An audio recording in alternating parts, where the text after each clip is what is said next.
Dear public, entrepreneurs, investors, and partners, it is my pleasure to welcome you tonight to the 10th edition of the Startup Champions Seed Night. Before we start, I'd like to introduce you to our two other organizers. The three of us will be your host tonight. So please, Jordi. It's a great pleasure, everyone, to be here with you. I'm Jordi Montserrat, the co-founder and managing partner of Venturelab, and I wish you an excellent evening.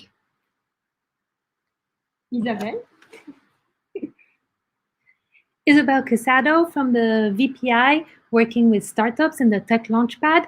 I'm delighted to be here. I'm very excited, and I'm looking forward to all the pitches. Thank you. And so they will be joining me after. And I'm Leila Oj, EPFL Alumni Director. So you cannot imagine how much we would have loved to have you in person tonight on campus at EPFL at the Rolex Learning Center, especially for this 10th edition. As this is not possible, let us all imagine that we are together, feeling the excitement of the 20 amazing entrepreneurs in the room who are on the starting blocks to convince you to invest and support them. So 10 years ago, just like them, Sophia Genetics, MindMaze, and Abionic were in the room and pitched with the same passion and drive. So did over 180 early stage startups who made their beginnings in this contest. They are today making the headlines, creating employment, driving innovation, and contributing to making Lausanne a European hotspot for innovation. So a big tribute to them. For the 10th anniversary, it is important also to thank warmly the creators of this fantastic event, the A3 Angels, who are all EPFL alumni. A big, big applause to them. And also to our partners for their support from the start over the years, namely the SPI, the Service de la Promotion en Économie et de l'Innovation, Innovo, Swisscom Ventures, EY, and Kelleher Cara. All of them take an active role in supporting entrepreneurs, and they will have the opportunity to tell you how they do that tonight. So get ready for the competition. Here's the program. So after the welcome words from the organizers, we will have the pitches. So group 1 and 2, so 5 startups per group will be pitching. Then we will have our first keynote speaker, Camila Markram, CEO of Frontiers. Then we will have the startup competition, so group 3 and 4. And while we have our second keynote speakers, the Alexandre Gonthier, then we will have the jury deciding on the winner, the final winner. So at the end of the plenary, we will have another hour where you'll be able to network and also meet the startups. So few housekeeping rules before we go. So only the people who are connected on Vertly can vote and network. So I think you can still log in if you want. Stay awake as this will go fast. And we need your votes. So there will be the 4 groups, 1 poll per group. So the public will be voting for each group, the winner of each group. So answer the poll as soon as they open on the screen, please. Then you can also use the chat to interact and support all the startups and also engage with us on the social media using the hashtag SUChats. So we count on you, please. I mean, it's really hard not to be all together in the same room, so we need your votes, and please use the chat as well. So that's, so before I go on, I just want to say a few words about EPFL Alumni. I really have the honor to manage this community of 37,000 talents around the world with 28 chapters. We do a lot to support startups. We try to also support EPFL and through different events and a special innovation program. As you can see, many startups have been supported by the amazing mentors that we have within our network. So I will now pass on the floor to Ursula, who's the Vice President of Innovation for EPFL. She joined EPFL recently after a brilliant international career in innovation and venture capital.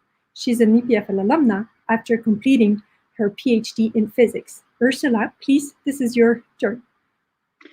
Thank you. So also big warm welcome from my side. It's a great moment for all the startups. So can you please switch sides? So we here from the innovation team are actually here to help connect the EPFL community to the Society of Switzerland. And in this, we believe we should have an open innovation community ecosystem, which you are all part of. Because on the one side, we have all the innovation providers, whether it's a research lab from EPFL, or it's the SHUV, or it's IMD, or it's a startup, we're all providing innovation. On the other side, we have all the innovation takers or buyers, which can be a corporate, an SME, or a government who is interested in something.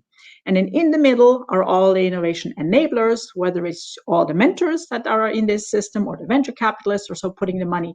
But we have a common objective, and that is positive impact for society.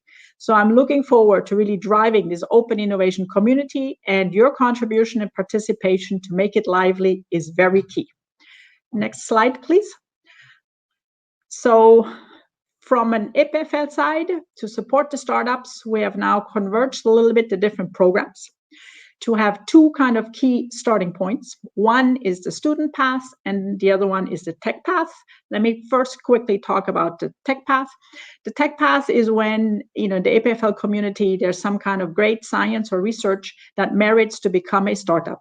So here, the tech is available, and we support the different stages to actually bring the solution into a product or an innovation that gets ripe enough to become a startup and then go to such pitching events as here. Then we hand it over to all the investors and the VC community as to scale and grow.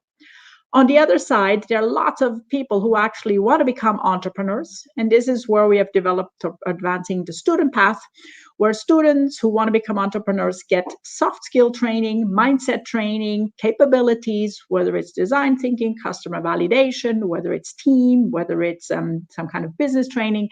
They usually work in projects, and as they move along, some will go into startups, but others will also become entrepreneurs in corporates or in companies or in governments, because there's a higher and higher demand for that. So we hope to create lots of entrepreneurs, lots of startups out of the EPFL community. And finally, last slide for contacts. This is your contacts at EPFL and your team. Please join us. Please stop by. Please ask us for questions. We're here to help you. The more fun we have, the better it is. Jordi, it's your turn. Please take over, and good luck to all you startups. A very big thank you, Ursula, and a very big thank you for continuing and supporting this thriving ecosystem here at EPFL. It's my pleasure to be here and to introduce Venturelab. Many of you, maybe in the audience, have already heard about us. We are here over 15 years supporting high-tech startups out of Switzerland with our motto, world-class startups, Swiss-made. The Swiss quality that you're going to see tonight, great opportunities, great technologies, great science, supported by wonderful entrepreneurs. We do this across several programs, and those programs are namely VentureKick, Venture Leaders, the Top 100 Startups, or the InnoSwiss Training. As you can see, they are all here to give, like a menu, to you, young entrepreneurs, the tools that you need and the acceleration and the extent and the access to the network in order to develop your startups and to reach maximum potential. This is what we're here for. You find all the information on the website. One program in particular I like to call the attention is, of course, VentureKick. VentureKick, since 15 years, over 800 projects which have been supported, 40 million invested, comes in complement to the several tools that you have seen, what you find at EPFL or in other universities and in other partners across Switzerland in order to boost your business development. And these tools are here with 150,000 which come in pre-seed at the very early stage to bring your business case to a level of development that will be supported by entrepreneurs. Complementary to this, you also have today the InnoBooster, 150,000 Swiss francs grant to develop your technology to go to market.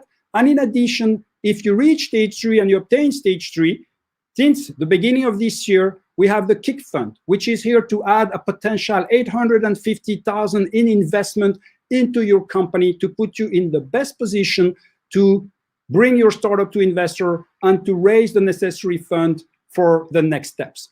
Those tools are here to support you And it's a great pleasure, of course, to see some of the companies we see tonight, but many also of the companies in the alumni that are now striving, which together have raised over 4 billion and have been able to bring their innovations to market.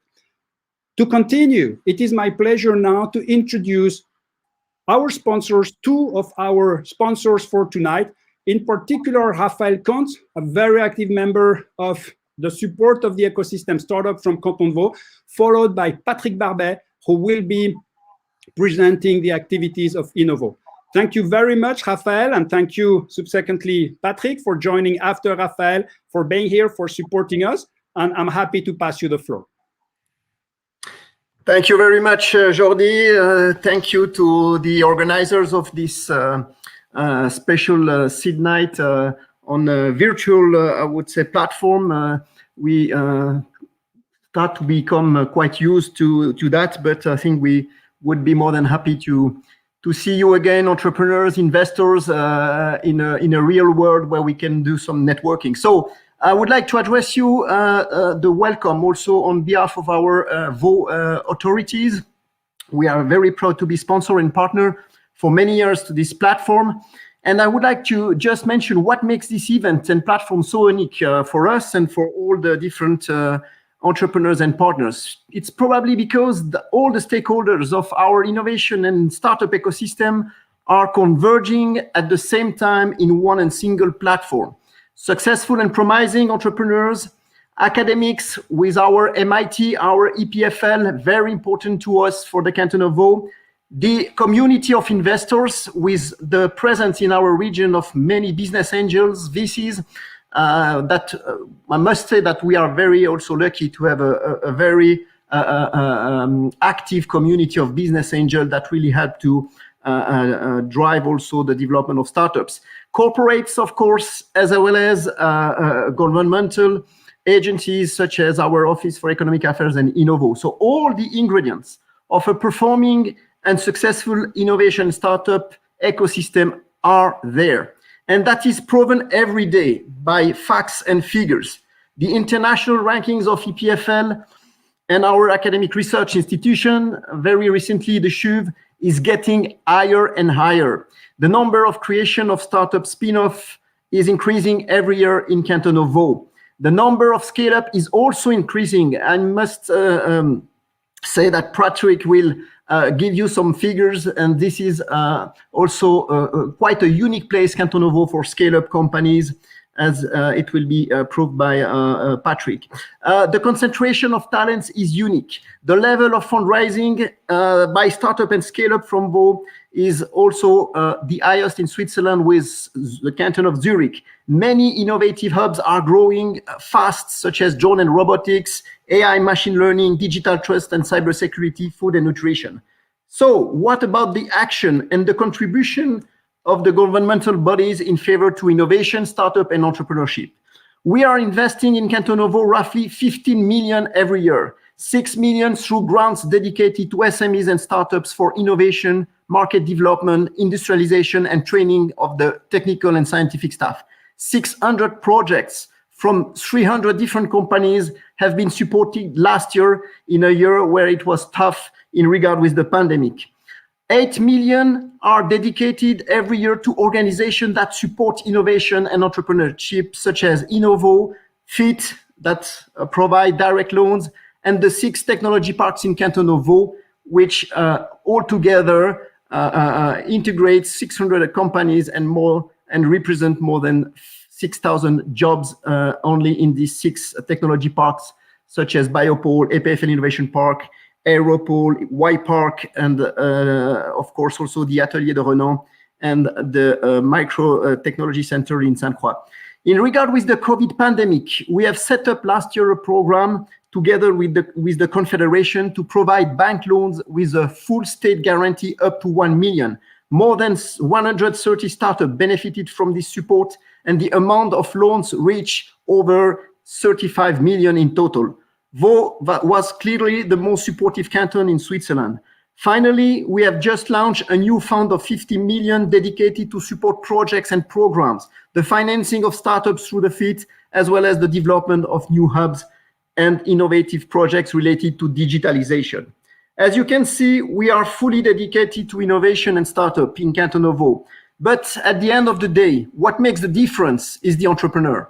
So I would like to finish my speech by congratulating all entrepreneurs, not only the one that will pitch tonight, really all entrepreneurs that take risk and that contribute every day to make our region more competitive and more attractive in terms of economic development.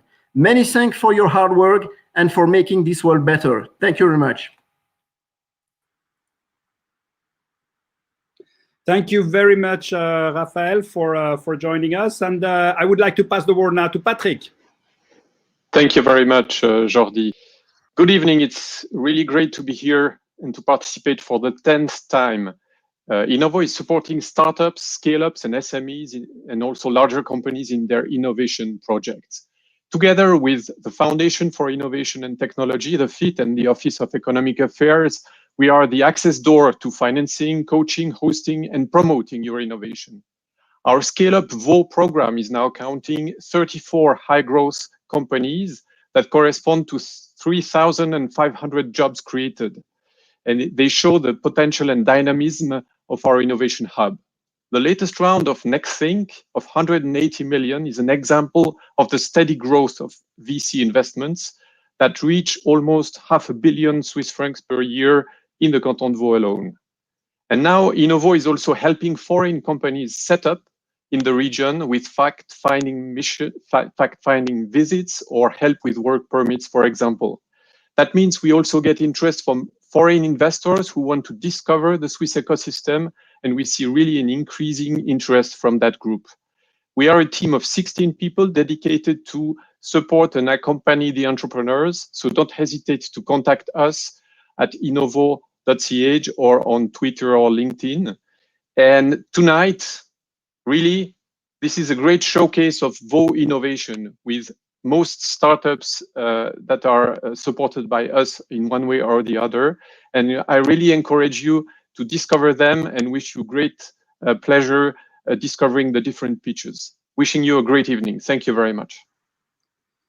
Thank you very much, Patrick, as well, for this introduction and again for supporting us for everything you do for startup.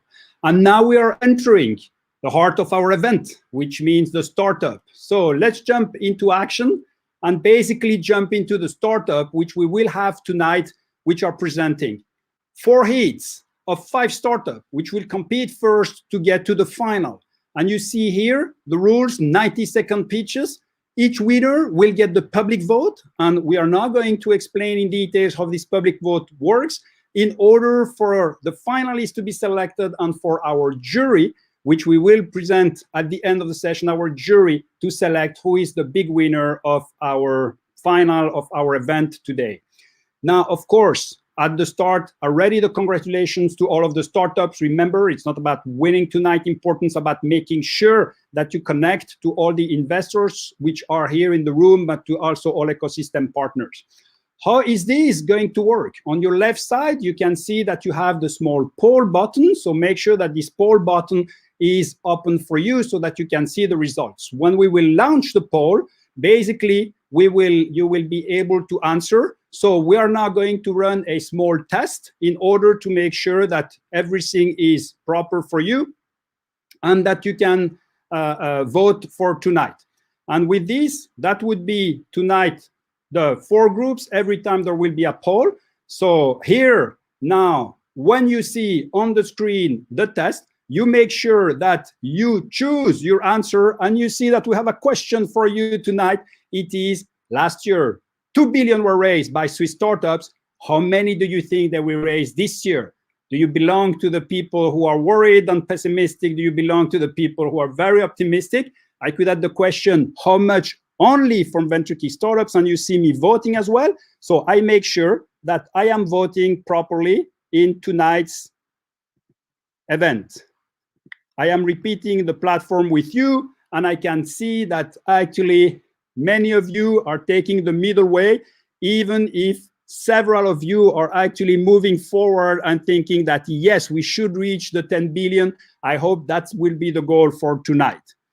In all of this, to say that with this, we have now the results. You can see the results.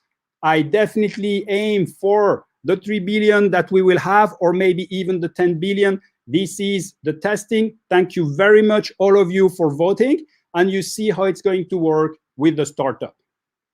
We don't have now anything else to do than to jump into our first series of startup. And it is my pleasure to welcome the first 5 startups that will be presenting tonight. We are talking of Origin Food, Everyone Therapeutics, Exergo, School Rebound, and Tune Inside. Thank you very much, all of you, to be here. I hope you're ready. You have received the rules. During the pitch, for all of you, just that you know, what I will be disappearing for all of these startups. I will be disappearing from the stage. When you see me coming back, you know that you only have 10 seconds left. If you go over your time in the 90 seconds, this is what you will hear. So make sure, I'm actually putting it here, that you don't come above this timing, because we'll have to interrupt you for the sake of tonight. The little ring means it is really finished. So with this, I am very happy to give the floor to our first startup for Origin Food. The floor will be yours. Pierre-Yves, are you ready? Yes, I am. Do you hear me? Wonderful. We hear you very well. So Pierre-Yves, we are ready to listen to you. The next 90 seconds are yours. Welcome. Thank you. Thanks a lot, Jordi. So good afternoon to all of you. I'm Pierre Bredel, representing Origin Food. Origin Food is marketing digital solution to improve traceability and collaboration, as well as to reduce risk in supply chain. We focus on product compliance and product traceability. Our solution is based on industry standards and best practices and leverages technologies like mobile computing, cloud solution, and blockchain. The value we bring to our clients lies both in process automation as well as gaining access to real-time and trusted supply chain data. In addition, our platform forces a collaborative approach that enables business improvement across the stakeholders of the value chain. We launched our first application in January this year, and we are live with customers.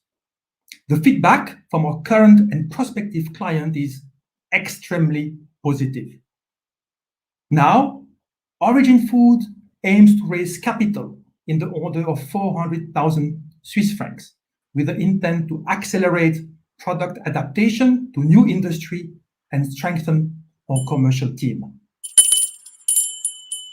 That was perfect. I just had to make the small ring. Thank you very much, Pierre, for your presentation. You're welcome.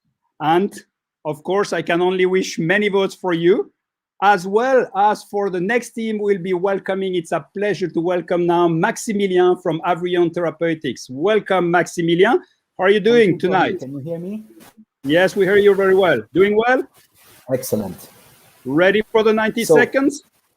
Absolutely, whenever you want. So Everyone Therapeutics is a gene therapy company, and the problem we want to address is a common rare disease called amyotrophic lateral sclerosis, or ALS.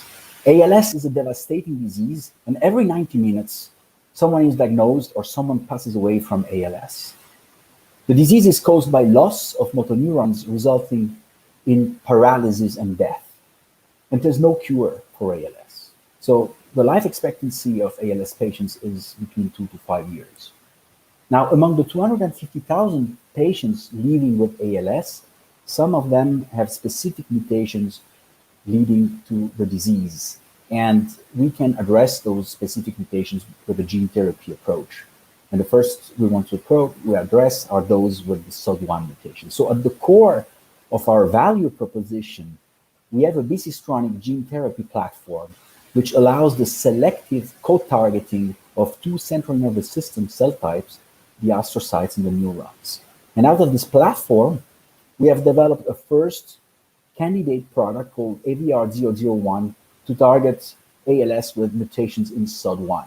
So the advantage is that we can maximize the therapeutic efficacy and reduce the risks of target's effect.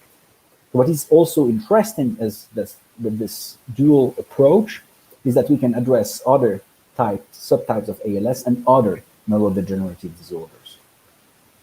Thank you for your attention, and thank you for supporting Everyone Therapeutics. Thank you very much, Maximilian, for your presentation. Great. So I hope everyone got this opportunity. We were here in biotech. We have the pleasure to welcome now as next presentation, Exergo, Alberto. Good evening. Good evening. Can you hear me? Yes, we hear you very well. Great. Welcome, Alberto. Where are you now? Just out of Thank you very much. curiosity. I am working from home, as most of I know. us. I was wondering where you were, if you were far away. Anyway, it's a pleasure having you. And Alberto, the floor is yours. You are Thank you now very much. on the screen. Welcome. Thank you very much. In Switzerland and in Europe today, more than 30% of greenhouse gas emissions come from heating and cooling our cities. Thanks to the energy transitions, technologies burning fossil fuels will be replaced with eco-friendly district networks. Today, low-temperature water networks are the most eco-friendly solution and uses low-temperature water as a heat transfer fluid. Unfortunately, these solutions require large pipe diameters and create long and expensive roadworks, bringing noise, dust, traffic perturbation, and a lot of disease in our cities. At Exergo, we offer a solution to utility companies and municipalities, which allows to reduce by 3 times the pipe diameter and allows to be 5 times faster and easier in the implementation phase, resulting in a 50% CapEx and an 80% OpEx savings.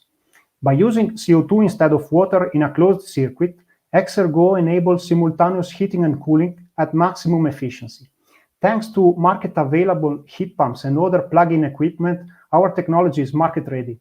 We are currently finalizing our pilot plant in Sion, thanks to a 2.4 million francs grant, and we are in advanced negotiations with utility companies in 2 strategic projects in Switzerland.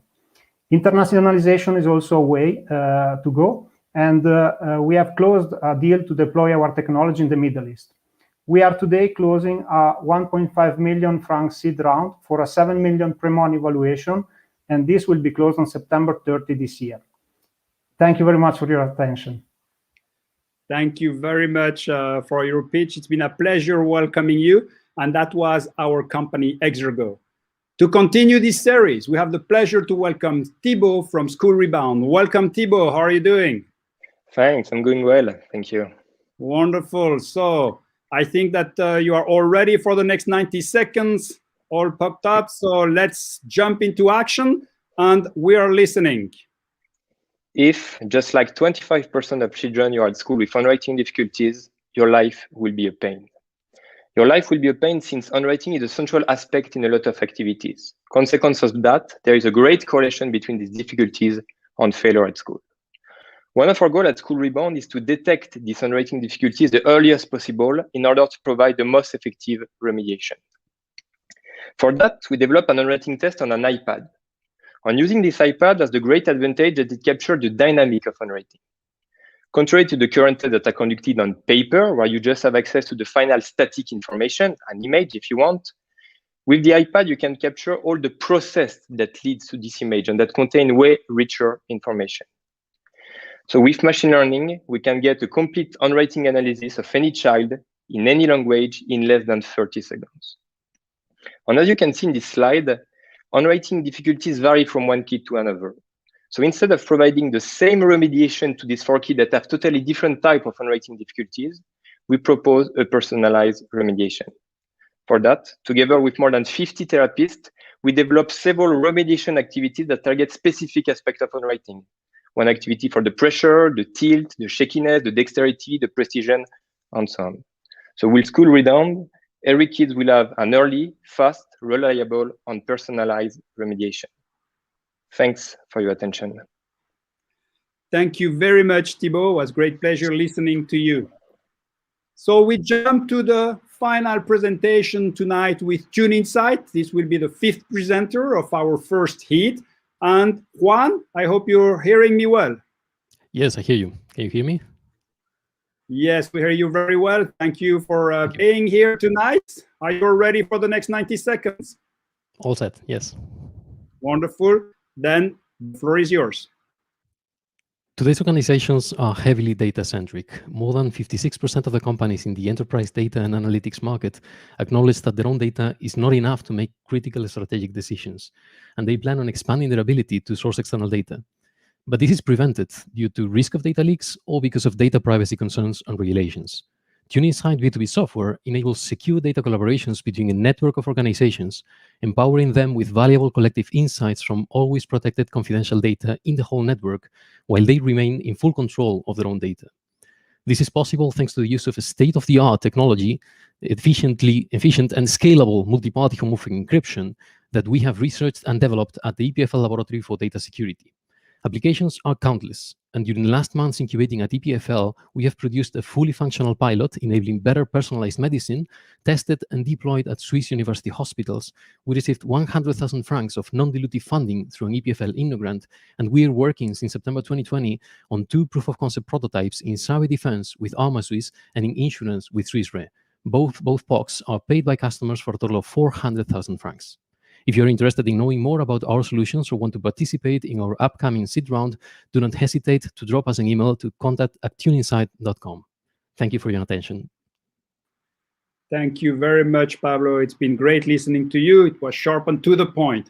So, to all of your audience, imagine the choice, the amazing choice that we just presented to you in the food market, biotech market, therapeutics, education market, clean tech reduction of CO2, or right now, as we've seen, our last in the IT and in the data management. So in that case, let's make sure that you vote, that you decide when you see the startup that you prefer, you vote for it when you see the voting. So make your choice wisely. This is a good investment.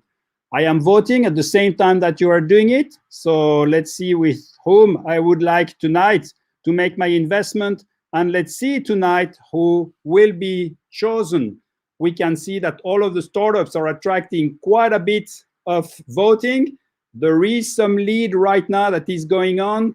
Is it going to be across education, across biotech? It seems to be very, very dense. We will leave it voting for about 10 seconds, a little bit more.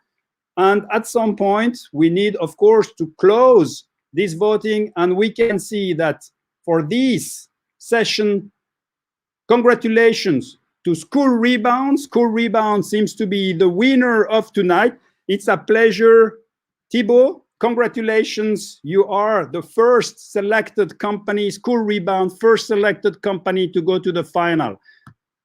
I am coming back, and it's my pleasure now to make sure that Isabelle gives you the best presentation for the second series. But before this, Isabelle. Thank you, Jordi. Wow, really impressive pitches. So congratulations, Thibaut. Before we move on to the second set of pitches, I'm delighted tonight to introduce you to Laila Aganovic from Swisscom Ventures, Investment Director at Swisscom Ventures. Laila is an alumni from EPFL. She holds a master's in communication systems. And after a career in finance, she joined Swisscom Ventures in 2019. Swisscom Ventures is a big supporter of our EPFL startups ecosystem and has invested in numerous startups, including pretty successful ones like Can-Do and like Sophia Genetics. And more importantly, they are a long-term partner of this event. So thank you very much for your continued support. And Laila, the floor is yours. Thank you very much. Hello, everyone. I am part of the great Swisscom Ventures team. And I wanted to tell you just that for us, venture capital is really about people. It's about sharing similar values and goals and building success stories together. That's exactly why when we decide to invest, it's always about finding the right match at the right time for us and also for you entrepreneurs. So Swisscom Ventures is a team of 12 dedicated professionals with 15 years of history. We invest in the digital transformation of our economy with a focus on ICT infrastructure and cloud, enterprise solutions, applied AI, cybersecurity, digital health, and robotics. We have made 71 investments and 39 of these were in Switzerland. We had 28 exits and 3 IPOs. On average, our entry ticket is anywhere between 3 and 7 million Swiss francs, and we invest anywhere from seed stage to pre-IPO. We like to lead our Swiss deals and invest with strategic partners in the US and the European Union. Diversity is a core strength of this team, as each of us sees different risks and opportunities in every investment we do. We try to stay as flexible as we can to support your success, no matter the challenges. Thank you very much. Thank you very much, Laila, and thank you again for your support to this event. With this, I would like to start our second group of pitches tonight. We have, again, same thing as before with Jordi. We will have 5 pitches, and then we will go on to the voting at the end of them. So with this, please, Jean-Philippe from Swisscast, I'm delighted to have you here. Can you hear me well? Perfectly. Good evening, Isabel. Good evening. I am going to be as strict as Jordi with the timing. And I have the same little bell next to me. So welcome. Best of luck. I pass you the floor. Thank you very much. We know that outdoor sports and well-being industries are booming. Swisscast is a platform to track outdoor races and events with 100% reliability and connectivity. We are a highly investable team, including 4 companies and 2 individuals, bringing over 60 years of experience in business management, events and timekeeping, motion analysis, geolocalization, UX and UI. We have developed the most accurate, reliable and compact live tracker on the market. We already have the commitment of 4 famous world iconic events in ski mountaineering, mountain trail running and cycling, Patrouille des Glaciers, Matterhorn Ultrax, Verbier e-bike festival and Tour des Stations. Every year, we will equip over 6,000 races around the world, which reaching 8 million participants. So yes, we're going to change the world of tracking outdoor sports. We hope you are interested to learn more about this exciting opportunity, and we look forward to telling you more. Thank you.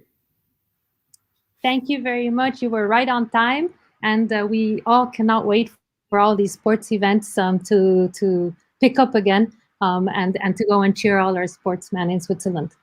So with this, I pass on to our second startupper tonight in this group. That is Frank Bonnet from Bionomus. Hello, Frank. Hello, Isabel. You hear me well? Yes, I hear you well. And Perfect. Do you hear me well? Absolutely. Thank you very much. So, Frank, I pass on to your slide. The floor is yours. Some of you are probably wondering, what is this thing? An alien from another planet, maybe?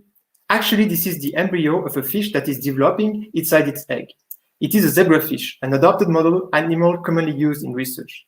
These embryos have remarkable properties. As you can see, they are naturally transparent, so it allows researchers to observe all the tissues and organs developments. They share 70% of genes with humans, as fish are also vertebrates. They also grow rapidly, and they are not considered as animals because their nervous system is not fully constructed, which is then a very convenient alternative to reduce the number of adult animals used in research. Because of these amazing properties, these fish embryos are more and more used. It allowed already to find new treatments to cure genetic disease for kids. It is a model for toxicology testing, and it is a promising model for diagnostics of serious diseases such as cancer. But here are the current issues concerning this embryo. They are rather small, 1 millimeter diameter, thus complicated to manipulate and screen. They are produced at large numbers, so the processing is tedious and costly. Thus not efficient for being deployed as another tool for high throughput research and diagnostics. At Bionomus, we believe in this little guy, and this is why we have set our mission to develop tools to automatize the processing of this little fish so our world can better benefit from its capacities. So if you are an investor and would like to bet on the future model organism, I would bet on this one. You never know, maybe it will allow us to find new treatments against the future deadly virus or simply be the new laboratory mouse. Thank you very much for your attention. Thank you, Frank. So I still haven't gotten the opportunity to use the bell, but I'm hoping one of you will let me use it. Thank you very much. So our next team, Patrick Biro, it's a pleasure to see you on the other side. Hello, Isabelle. Hello, Patrick, presenting us Energio. So Patrick, I pass your slide, and please, the floor is yours. Thank you very much, Isabelle. So hello, everybody. I'm from Energio Technologies. We are a startup from EPFL and HGVD, and we're developing fuel cells. So just to give a context, there is around the world 20 million small gasoline and diesel generators, which are emitting altogether the same amount of CO2 as carrying 20 million people from Geneva to Rio de Janeiro back and forth by plane, which is quite a lot. We at Energio, we're developing small and light fuel cells that are 3 times more efficient than a gasoline generator, are not emitting any noise, and they are fuel flexible. Meaning that the same unit can either use propane or hydrogen. So in the worst case, if you just have propane, you're still 3 times cleaner than a generator. And if you have green hydrogen or renewable propane, then you are 14 times cleaner, which is quite nice for the planet. We have tested a proto at scale in February, and now we are moving to have a full-scale unit working, operating around in summer. In terms of market figures, we are tackling what I call a super niche market that is big enough to be appealing and small enough to avoid too much competition, which is 4 billion. And we identified the last 9 months, 3.5 million potential yearly sales. And there we have already 1 pilot running with a potential customer. And yeah, if you're interested by our project and you want to be already involved in the early stage, come and discuss with us and vote for us, obviously. Thanks. I had my own timer. Yeah, you were right on time, but I was really excited to get to use it for once. There we go. Thank you very much, Patrick. You're welcome. Thanks. Your team. And then we move straight on to our 4th project. That's Imodi with Jérôme. Jérôme, can you hear me well? I can hear you. Good evening. Excellent. Good evening to you, Jérôme. Best of luck. I pass on your slide, please. Did you know that the leading cause of knee pain is osteoarthritis? This disease affects over 500 million people worldwide and is associated with reduced mobility and working disability. The main challenge of osteoarthritis is to get a diagnostic early enough. The Imodi solution consists of a smart wearable and an analytic platform. Concretely, the patient just needs to put the device on and perform some simple tasks, such as walking and bending the joint. The test in itself takes only a few minutes. And we collect data related to acoustic to quantify the cartilage damage, kinematic to assess the motion of the joint, and thermal to detect any inflammation or infection. After we combine all these information together using some machine learning-based algorithm to reach an overall knee score. This score is representative of the joint integrity. Our non-invasive holistic approach can be used at each step of the patient journey, from the prevention to identify the patient at risk, to the diagnostic to support the practitioner choosing the correct therapy, to the rehabilitation to monitor the changes in the joint. We have already performed a trial in public hospital and in top orthopedic clinic, and we are now looking to raise funding to fulfill the medical regulation and enter the market. Thank you. Thank you. Perfect and very much on time once again. You guys are very impressive. You're all on time. I'm sure you've practiced your pitches with all your family members, so thank you to them for listening over the last weeks. We go on to our very last one from this round 2. So Romain from Uzufly. Romain? Hi everyone, can you hear me well? Yeah, we can hear you really well. Cool. So Romain, I put on your slide, and please, the floor is yours. Thank you very much. Hi everyone, I'm Romain Kirchhoff, founder and CEO of Uzufly. Nowadays, municipalities follow these 3 main steps for each urban development project: planification, design, and communication. They rely on outdated Google Maps data to visualize the current site conditions. They rely on slow and expensive surveying methods to assess the initial construction area. And they rely on static 2D illustration to promote future urban projects. This process leads to extended project timelines and budget, miscommunication between project stakeholders, and legal disputes brought by public communities due to a lack of proper communication. UserFly revolutionized this outdated workflow by generating ultra photorealistic digital twins created from images captured by drones. These digital twins are then used by municipalities to unlock the full potential of urban digital technologies.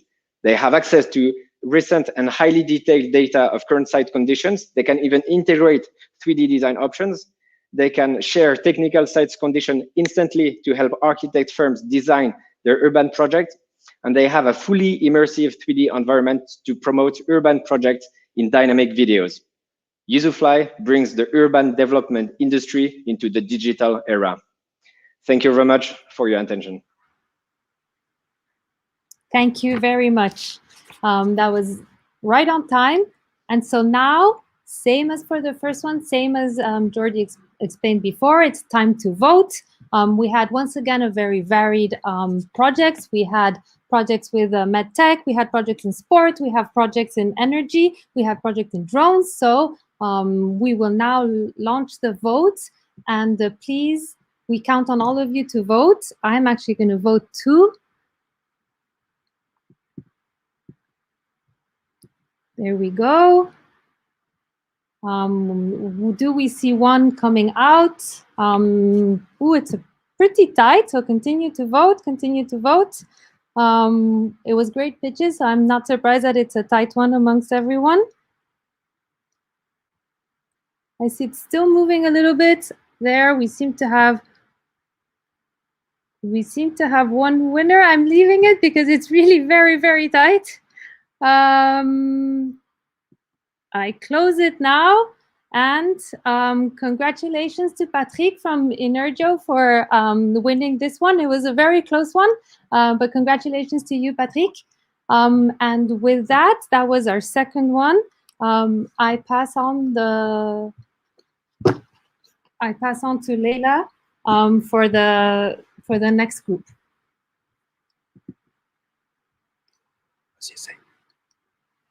Hello. So I'm back, and I have the pleasure. We're going to have a little intermezzo now, and we're going to welcome our first speaker. It's Camina Mancha. She's the co-founder and CEO of Frontiers. So Kamila, can you hear me? Yeah, I can hear you. Okay, great. So I'm just going to introduce you, and then after the floor will be yours. So Kamila was born actually in Poland, and she grew up in Germany. She studied psychology at Technical University of Berlin and did her master thesis at the Max Planck Institute for Brain Research. This is where she started to go into this area. She then did her PhD in the Brain Mind Institute at EPFL, focusing on autism, where she's today project group leader. So she's still doing research. And at the same time, in parallel, she started Frontiers in 2007. She co-founded it, and is now today one of the largest and most impactful open science platforms in the world.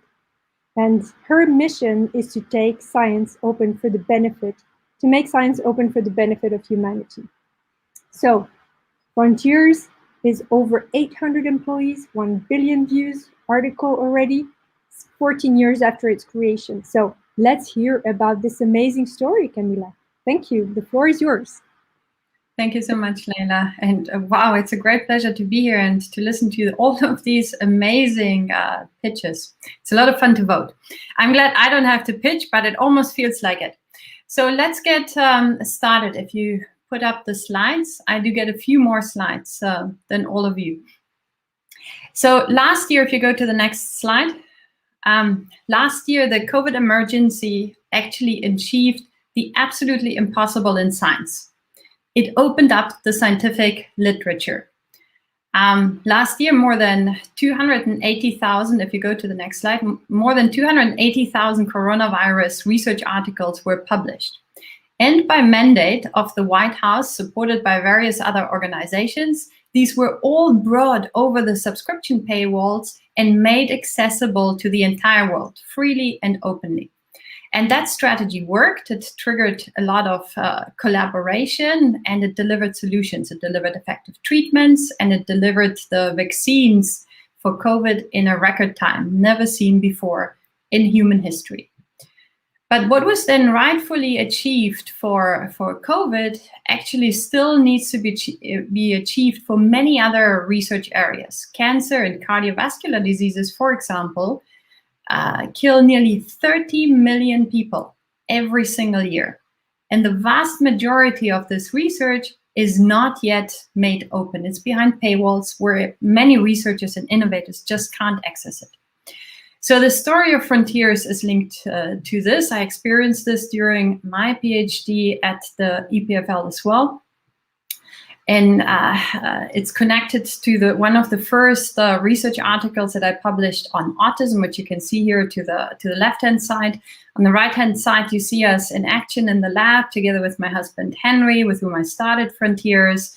You see my stepson, Kai, who actually has autism and who inspired a lot of our research. So when we summarized these results, we submitted them to a research journal where it actually took nearly a year to get peer-reviewed, maybe even longer. And once it was published, it was behind a paywall, and the EPFL at that time did not have the subscription to that particular highly specialized life science journal. So I ended up buying this research article with my own credit card in order to access it. So this is nothing unusual. In fact, that is the experience that most researchers make when they publish. And rest assured, there is no research university in the world, not Harvard, not the EPFL, that can actually buy access to all the research journals out there. About 14 years ago, we decided to do something about this, and we started an open science platform around the world's great researchers with the goal really to provide them with technology that would make the entire publishing process simpler, more efficient. But at the same time, the mission was, and it continues to be, if you go to the next slide, to really make all of science open. So that would enable everybody with a chance of a healthy life on a healthy planet. It started quite small and modest back in 2007 with just a handful of people who at that time used to work after lab hours on the weekends, quite hard. A year later, in 2008, we received a small investment from our angel investor that allowed us to rent the first office at the EPFL, not much bigger than 20 square meters. We had the first couple of people, as well as software engineering team in India. And then over the years, it grew. Today, as Leila said, we are over 800 people across 8 countries, headquartered here in Switzerland, the UK. The most recent office that opened was in Poland. But in any case, all of us are working from home right now for more than a year due to COVID, as all of you, I guess. We're neuroscientists, so we started this platform, this open science platform, around neuroscience initially, but it very quickly fanned out into many different academic fields. Today, it's about over 100 Frontiers journals spanning about 850 academic disciplines. So very multidisciplinary. If you go to the next slide, we are focused now a lot on the sustainable development goals, such as building journals around sustainable food systems, the cities, and of course the climate emergency. Other areas of content that we cover is really emerging and hot topics around blockchain or artificial intelligence, and now of course a lot around the COVID-19 pandemic. We've been continuously growing over the years. So here you see growth over the last couple of years. Every single article that is submitted to one of our journals is rigorously peer-reviewed, has to meet quality standards. In 2020, we accepted over 52,000 articles, rejected many as well. This actually puts Frontiers, if you go to the next slide, these numbers make Frontiers the 12th largest publisher in 2020. Our mission is to make all of science open, so to flip the system. So our ambition, of course, is to continue to grow, always at the highest quality. And the way how we achieve this quality at scale is really by merging human expertise with cutting-edge technology. So on the human side, each article gets reviewed and certified by really a network of the world's best researchers from all the top universities that certify the quality of every single article. On the tech side, if you flip even to the next slide, Frontiers is actually quite a sophisticated technology platform, but one of our crown jewels is artificial intelligence, or an artificial intelligence review assistant, or IRA, as we like to call her. And IRA helps us to quality check every article. And many of these checks are actually not even possible to do by humans, but they are quite simple to do for a machine algorithm. An example of this is potentially manipulated images that this artificial intelligence can detect, as seen here with these little circles on these images. Impossible for the human eye, but very easy for a machine algorithm. So this interaction between technology and human expertise leads to the certification of quality of every single article. This, in fact, can be measured as in citations achieved to articles. And when you look at that, Frontiers was in 2020 the third most cited publisher out there, topped only by specialized societies such as the chemistry societies. But amongst the multidisciplinary publishers, so those that publish across all of academia, we were actually the #1 most cited, ahead of well-established ones such as Elsevier or Springer Nature or Wiley. And that is quite an achievement for a young company. The articles also are viewed and downloaded really from all over the world, which just demonstrates how powerful open science is. But it is not surprising, because modern economies, as well as our health systems, they all very heavily rely today on science, as we've seen and experienced firsthand during the COVID emergency. But as I said as well at the beginning, the COVID emergency is not the only emergency, or not the only research area, or not the only emergency that we're facing. If you go to the next slide. Well, in fact, I lost my train of thought here, but yeah, the scientists, when it comes to the COVID emergency, scientists actually did deliver solutions for COVID-19 in record time, and that was really thanks to open science. But again, it's not the only emergency. There's much tougher ones even to solve. Currently, if you go to the next one, where there's a hard challenge that all of humanity needs to solve, and that is really the climate emergency. And I do believe that science will deliver the solutions, but it is only if we make all of our science openly available will we be able to deliver these solutions fast and in a timescale that will matter to save lives as well as livelihoods.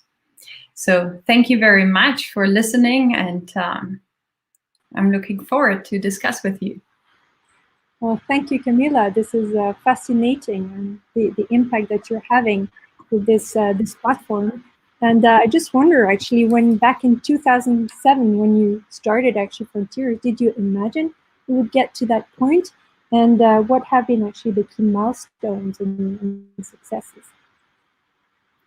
Well, to tell you the truth, when we started, we thought we would be successful much faster, that it would all actually go much faster, because we thought that maybe it would take 5 years or so for the subscription system to crumble, and open science would be the new default model of publishing, because the idea really is so compelling. So it allows you to innovate faster, do more research, fosters collaboration, and so forth.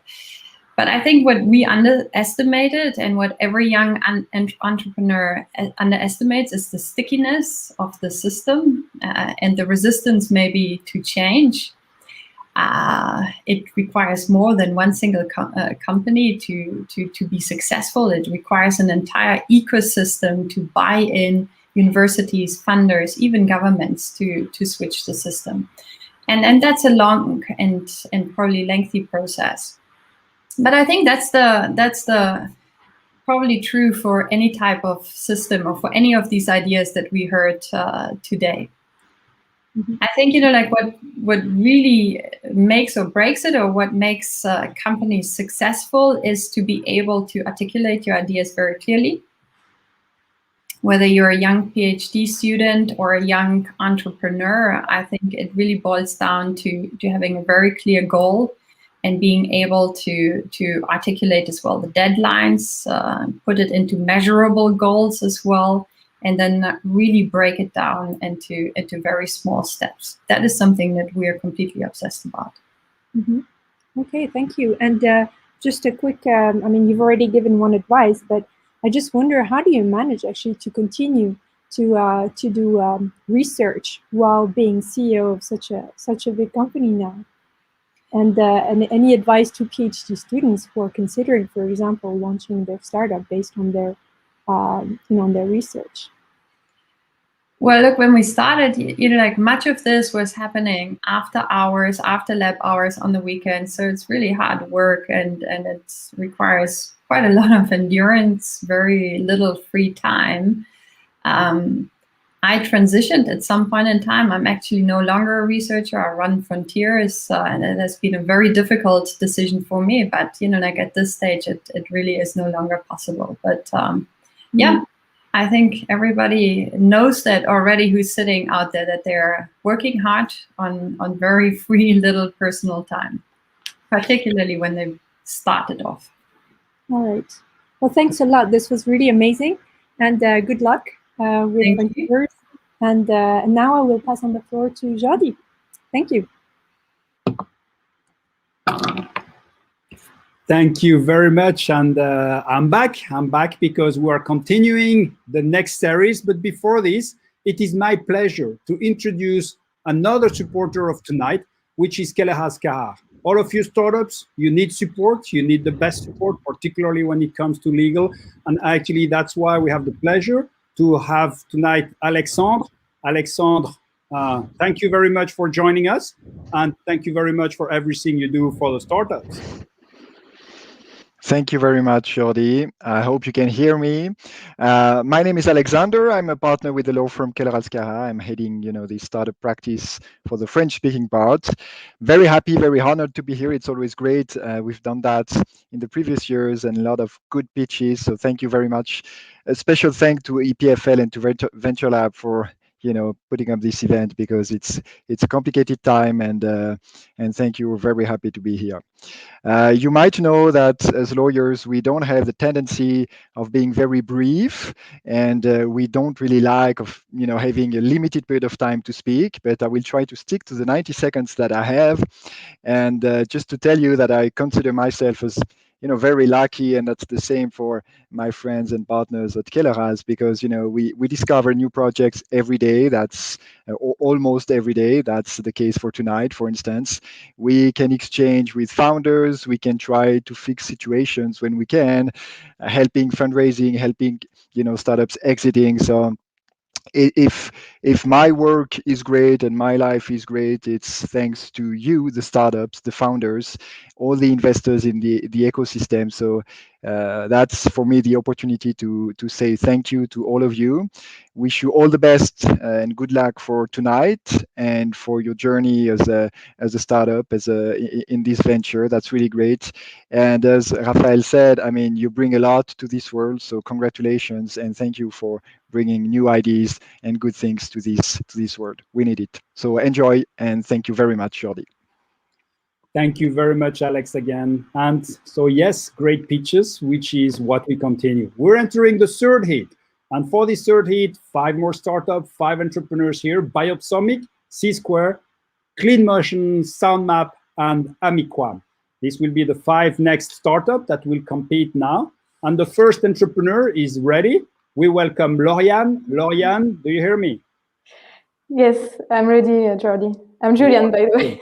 So it's a great pleasure having you. Lauriane, 90 seconds for you. Yes, for me too. Chemotherapy. Nobody wants to hear that when they go to the doctor. And yet, chemotherapy has saved the lives of millions of cancer patients worldwide. In fact, the real challenge faced by doctors is the selection of a suitable therapeutic strategy. Indeed, for some patients, prescribing drugs is critical to their survival. but for others, it only dramatically worsens their quality of life. And that's where we come into play. At Biopsomic, we're developing a new liquid biopsy test for cancer prognosis. Basically, from a single blood draw, our technology can evaluate the cancer's aggressiveness and the metastatic risk. Based on these new insights, oncologists can then make a well-informed decision that best suits the patient's needs.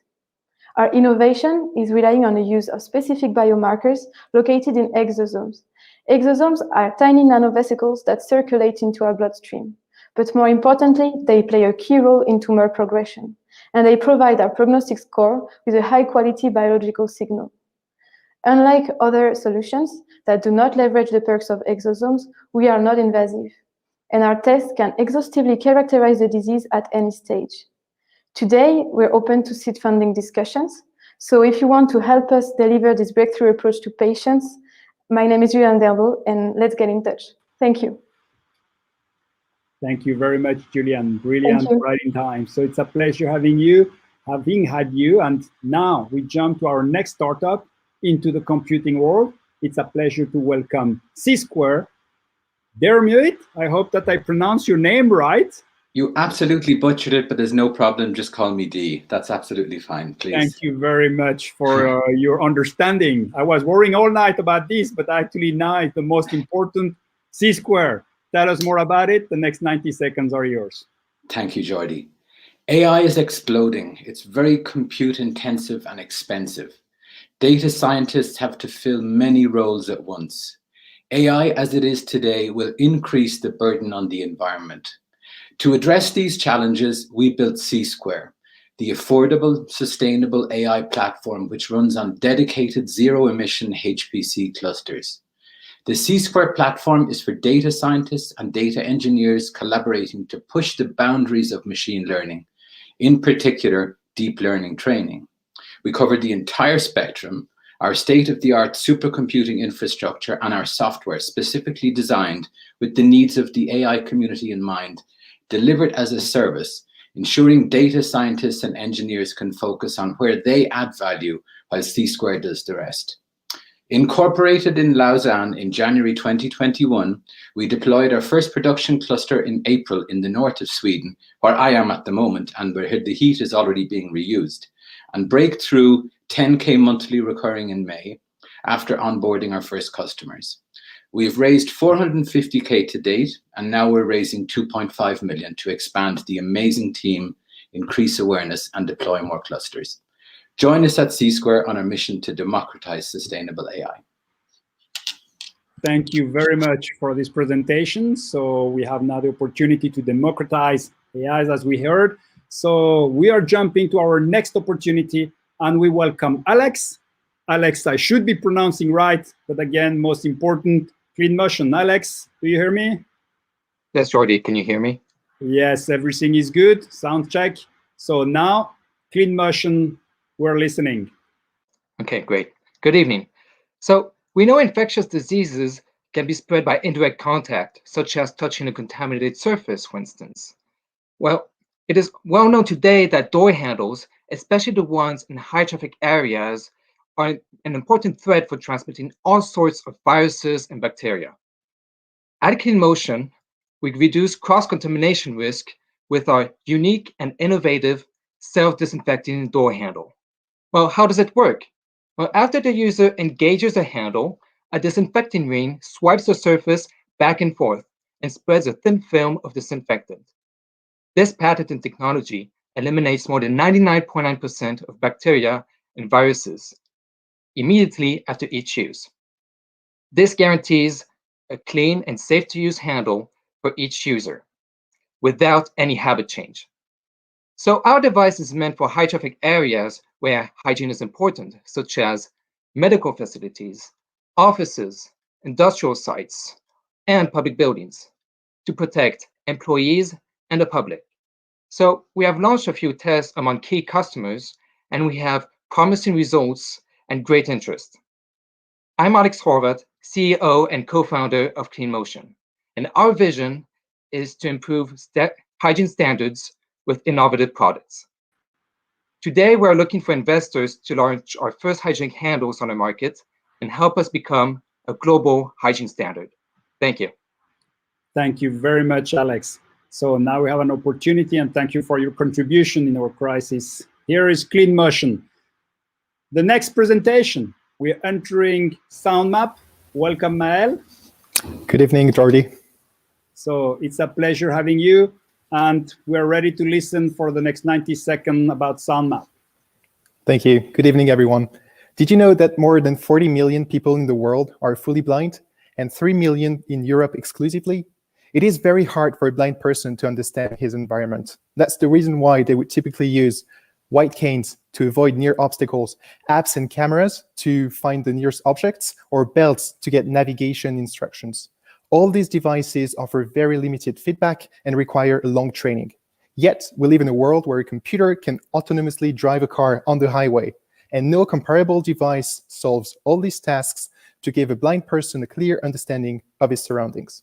SoundMap is the world's first device to offer this. It can be worn as a belt or a harness. The cameras embedded on the device capture the environment, and our artificial intelligence algorithms filter the most relevant information before guiding the users with sounds or vibrations. We have strong partnerships with several hospitals and end users associations across Europe. They have been involved in the process since day one, from the initial sketches to the current product. We've been running tests with 20 patients for a team of 8. My co-founders are Bruno, who's our CTO, Rudolf, our audio engineer, and myself, Maël. We're currently patenting our technology. We have several working prototypes, and we're looking for 700,000 Swiss francs to reach our MVP, grow our team, and change forever the lives of blind and visually impaired people. I'm Maël Fabien for SoundMap. Thank you very much. Thank you very much, Maël. And of course, on behalf of all the blind community, I can say thank you for all of your efforts, and for all the investors, here is another cause you can invest in. We're jumping to our final presentation in our third heat, and here we have the pleasure to welcome Bernard from Amiquam. Bernard. Good evening, Jordi. Congratulations, great event. So good evening, everyone. Delighted to be here to talk about additive manufacturing of metals, which has encountered, as you know, tremendous success in the last 5 years, moving from prototyping to full-fledged industrial production. The most representative example of this is shown here on the left. It's the catalyst turbine by GE, fully designed from scratch to take into account the capabilities of AM, reducing the number of parts from 800 to 12 only. Is a superb demonstration of how AM can change the industry, producing parts on demand and enabling digital inventory. Nice story, however, sorry guys, there is a big secret behind this fairy tale. AM is not really digital. And actually, to tell you the truth, only 30% of the production costs are related to digital manufacturing. The rest, post-processing, quality control, is performed more or less as was done 50 years ago. And this completely prevents metal additive manufacturing to grow beyond the niche markets in aero and medtech. The only way forward is the integration in the process of in situ, real-time, and compliant quality control sensors and systems, as we do, to transform these machines into intelligent, first-time right and data-intensive systems. With our product here on the right, the Amiquam Wireless W1, we are able to monitor the quality of the parts in production. We contribute to the transformation of the industry into digital manufacturing, and we always keep in mind the achievements of the semiconductor industry as our model. Thank you very much for your attention, and I hope for your support. Thank you very much, Maël, and you're also contributing to making this evening great. From chemotherapy all the way to industrial processes, going through improving the life for the blind, improving the quality, or I would say the cleanness with Clean Motion. We have all the options tonight for investments, so therefore we are ready to go into our final voting. Now is the moment where the vote will come on your screen, and once you see it, make sure that you are ready for the voting. So which company will you choose? That's your choice. We see now all the votings are coming in, and basically the idea is, as I am voting with you, you can see that I am performing also the process. We see all the votes coming in with your choice. Let's see. We do have apparently a fight, a rivalry between two cases, SoundMap and Biopsomic, we will leave the voting coming in. We see quite impressive voting. Thank you very much. Almost 500 people voting from what I'm being told. We are reaching the end of this voting. And tonight, thank you, SoundMap, great pleasure. Mal, congratulations. You are the third finalist of this series. You have taken the floor tonight and you have won this sequence. Thank you. We're jumping into our next series. And for this, I will leave the floor to Isabel.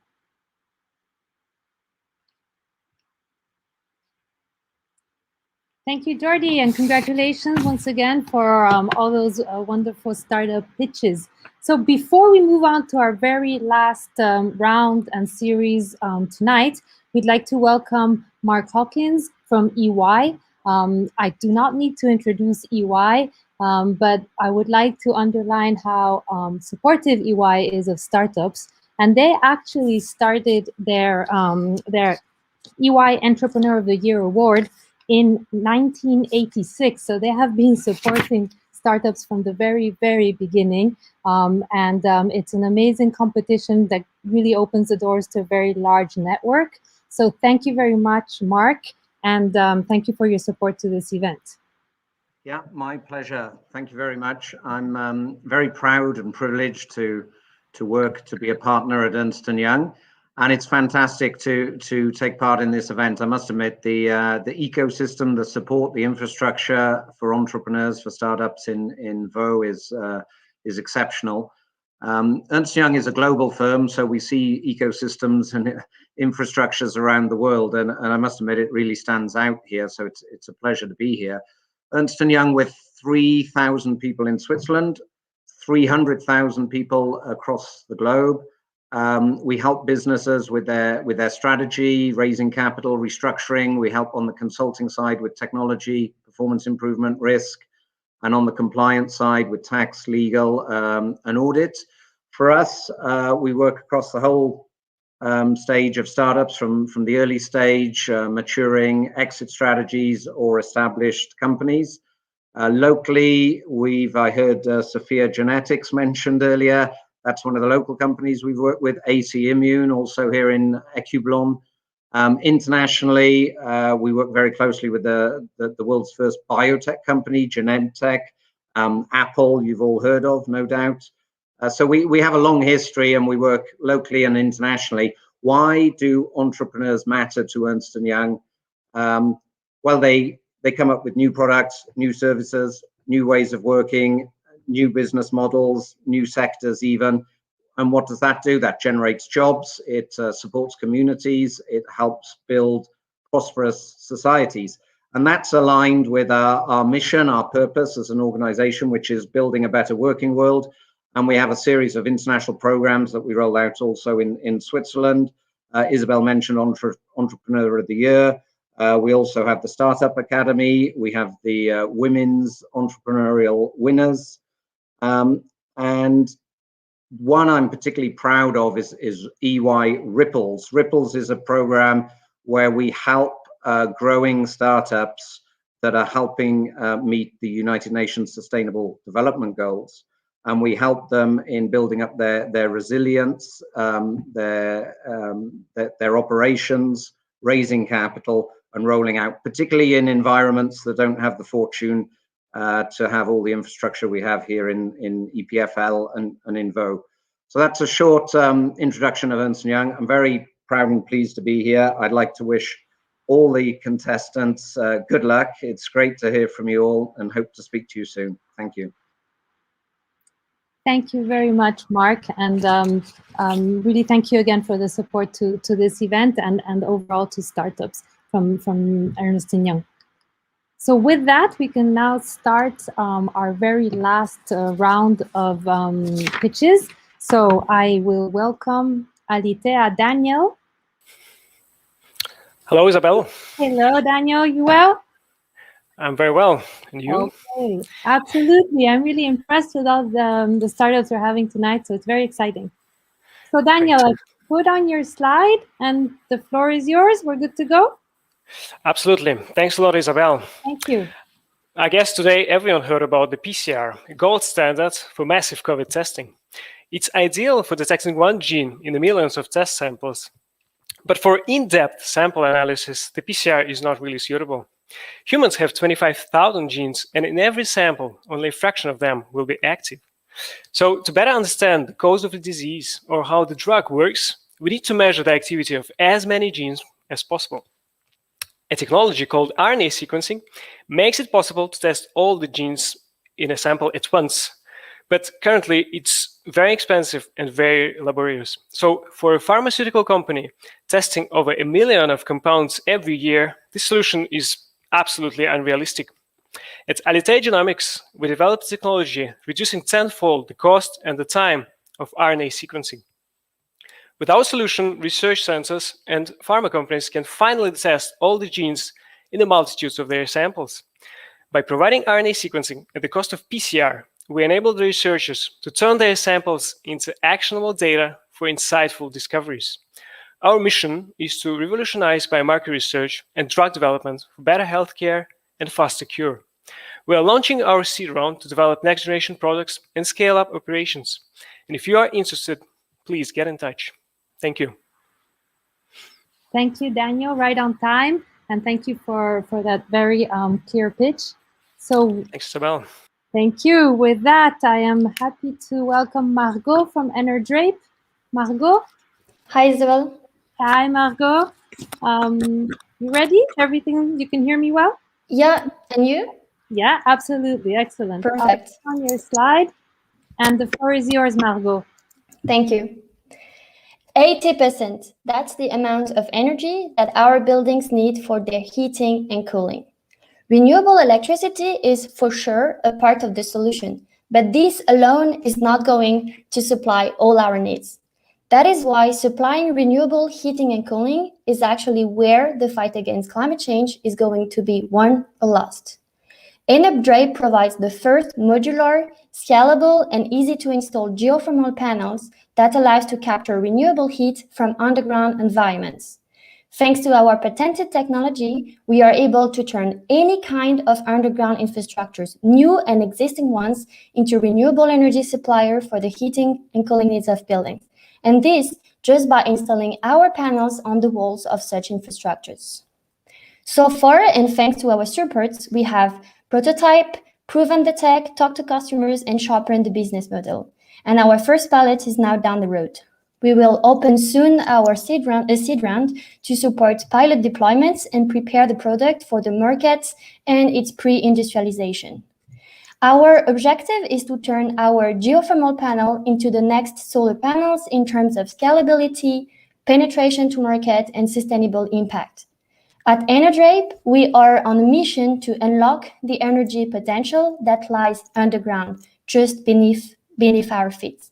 So if you want to be part of this, please contact me. My name is Margot Pelletier. I'm CEO and co-founder of Enerdrape. Thank you for your attention. Thank you, Margot, and I look forward to seeing one of those panels in a parking at EPFL soon, I hope. Thank you very much. So our third pitch in this round, Vito for OmniGrasp. Vito, you well? I'm great. How are you, Isabel? Nice to see you. Yeah, nice to see you too. Everything's good. I put on your slide, and Vito, the floor is yours. Thank you. Would you pick up a strawberry with a pair of pliers? The strawberry would not be very happy. Robotic grippers aren't different. While excellent at handling car components or machine tooling, robotic grippers aren't delicate enough to handle food. At the same time, the need for food automation is higher than ever because of three main reasons. Being up to speed to feed 10 billions by 2050, stop spreading germs through food, and keep the food production up during a pandemic without putting workers at risk. The OmniGrasp soft gripper is a game changer for food automation. Instead of squeezing an object to pick it up, our unique technology is based on a combination of electroadhesion and soft fingers. Think of electroadhesion as a glue that you can turn on and off electrically. we use that glue to pick up the object, while our soft fingers conform to its shape. The food is handled safely without leaving any marks. Our technology is based on more than 7 years of research at EPFL and protected by 2 patent applications. Whether in farms, online food retailers, or supermarkets, we provide the next generation solution for food automation. Thank you. Thank you very much, Vito. That was great. And now our 4th one today, we have David joining us for BioT. David, it's nice to see you. Hi. Good evening. Nice to meet you. So let me put on your slide, David, and whenever you're ready, the floor is yours. Perfect. Thanks a lot. I worked for 2 years for hospitals, optimizing their processes. And I witnessed stressed out medical staff having issues finding working available devices. More recently, my best friend Soufiane went to the hospital in the middle of the night due to palpitations. The medical staff put for 5 minutes electrocardiogram patches all over his body.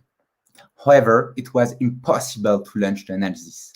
So first, they had to remove the patches and a large amount of Soufiane's body hair, and then look for another one for 15 more minutes. So we see 3 problems: loss of time, lack of visibility on device management, and a stressful experience for both patient and medical staff.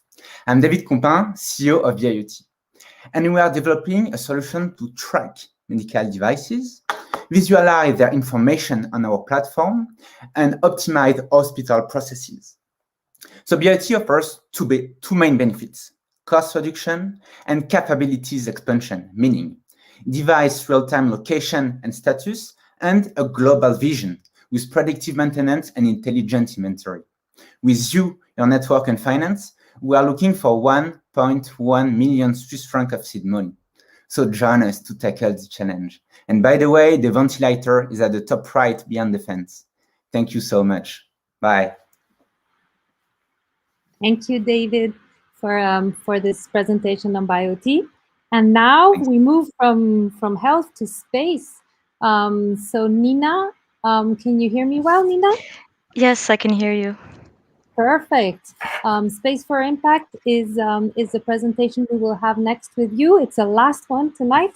So best of luck, Nina. Thank you very much. Hello, everyone. I'm Nina from Space for Impact, and I want to talk to you about space applications. More specifically, space applications on Earth. We often link space with things like NASA sending rovers to Mars, but actually, 3/4 of the global space economy are made up by the satellite industry, which mostly produces services for Earth. You might think of GPS or satellite TV, but also Earth observation. In fact, data from space is essential for our understanding of global challenges such as climate change. There is a massive potential for sustainable business opportunities, which are driven by the growing boom in the new space economy. And that's where Space for Impact comes in. We want to maximize the positive impact of space tech on Earth by boosting its adaptation in new markets in alignment with the UN Sustainable Development Goals. For this, we launch a digital platform where startups can showcase their products and companies from various sectors such as insurance or agriculture can source new solutions. And more interestingly for you, the platform also provides an analytical tool for investors to receive valuable information on space startups. At the moment, our digital ecosystem counts already about 40 selected startups and more than 200 international users. Space for Impact started as a joint initiative of the Space Innovation Unit at EPFL and the ESA BIG Switzerland at ETHZ. At this point, we are supported by a strong network of important space and innovation actors. Space for Impact is a social enterprise, meaning we're non-profit oriented. So today, we want to talk to investors willing to learn more about the investment opportunities in space. Contact us, check out the platform, and join the new space boom. Thank you very much. Thank you very much, Nina, for that last presentation. And now we are ready to move to our voting. I have to say one of the most engaging things tonight is just to see the variety that we have. So we went from biotech to energy to robotics to IoT to space. This is really, really exciting for me to see the large variety we have. And now you see that the vote is ready. You're ready to vote. I have to vote as well, I understand. So let me get this right. There we go. I leave it a little bit more. We have one that's kind of pulling ahead, so I let you guys vote. We have, like Jordi said before, about 500 people voting. So really great turnout tonight. But I think we do have a very clear winner, so I will now leave it at that. And Margot from Energy, congratulations, you are our 4th winner today. And with that, we have 4 winners, and now I leave the 4 winners in the hands of Jordi. Good luck to them.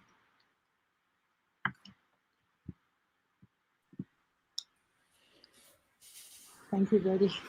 You're welcome, and it's a pleasure. Yes, good luck to you, all entrepreneurs, because now it's the moment which you have been informed about. So all the startups have been informed that should they reach the final, they will be asked an additional question.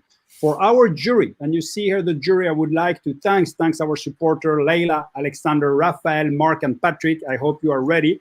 You will see here, listen again to our 4 finalists give us their answer to one of the questions which they have been given to prepare.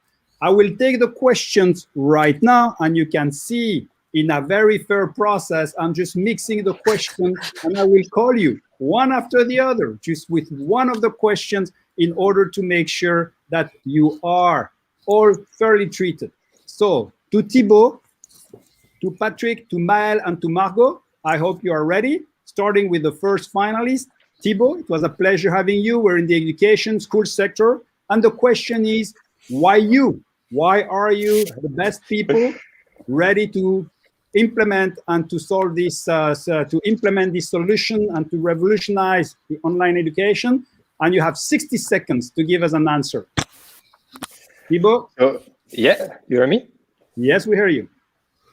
So when you go to schools, and I had the opportunity to go to a lot of schools during my PhD, you really see these children that are broken by school. And for some of them, they start to have handwriting difficulties and no one notices, or they don't even care because they think that it will go away with time. And if you want to see a statistic, there is often a huge gap of time, 9 months to 1 year, between the moment children start to have handwriting difficulty and the moment they start the remediation. And of course, during this time, the problem gets worse and worse because children want to stop handwriting and so on.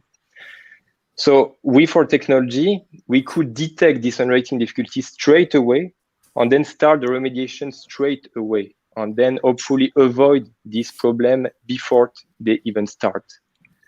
So I guess that's my answer. Yes, but I would almost give you an extra 15 seconds. Why you as a person? Why you make the difference? Why me as a person? Yes. But because we are creating some perfect machine learning that works in every language in the world, so that we can expand not only in Switzerland, but in every countries in the world. Thank you very much, Thibaut. You got an extra 10 seconds. I will give it to the others as well.